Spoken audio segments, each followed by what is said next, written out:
আজ হচ্ছে আমাদের মেগাস্টার শাকিব খানের জন্মদিন। Oh, great. Happy birthday to him. I love that guy. Like he's a very cool and great guy. হ্যাঁ, Yeah. সেটাই জানতে চাচ্ছি যে তার জনপ্রিয়তা এবং অভিনয় তোমাকে কতটা ইন্সপায়ার করা? আহ, দেখেন আমরা যখন ছোট ছিলাম, মানে আমি যেহেতু সিলেটে আমার স্কুল কলেজ, তো আমাদের সিনেমা হলে সিনেমা দেখার তো একটা প্র্যাকটিস ছিলই। Right. স্কুল বাং মেরে সিনেমা দেখার একটা প্র্যাকটিস ছিল, তো আমরা একসাথে একটা গ্রুপই যেতাম। কোনো দিন গ্রুপ না পেলে আমি একা বা এক দুজনকে নিয়ে। তুমি এইডেড স্কুলে পড়তে না? রাইট, হ্যাঁ।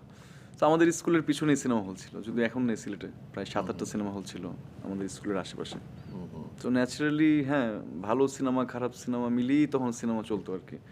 মানে যে ফ্যামিলির মানুষরা যে সিনেমা দেখতে যাবে এই প্র্যাকটিস আমার মনে হয় না তখন ছিল, না। মানে একদমই না। তো লুকিয়ে লুকিয়ে যেতাম, তাই জন্য মায়েরও খেতে হয়েছে আমার হাতে অনেক। সো হ্যাঁ, ওই সময় আমি সাকিবের সিনেমা দেখেছি সিনেমা হলে গিয়ে। কোনো পার্টিকুলার সিনেমার কথা মনে আছে? হ্যাঁ, মনে আছে, পার্টিকুলার সিনেমার কথা এক্স্যাক্টলি মনে আছে। আমি অন্য একটা সিনেমা দিয়েছিলাম সিনেমা হলে গিয়ে, মরণ নিশান নামে একটা সিনেমা, এরকম অ্যাকশন ট্যাকশন গুলাগুলি করছে।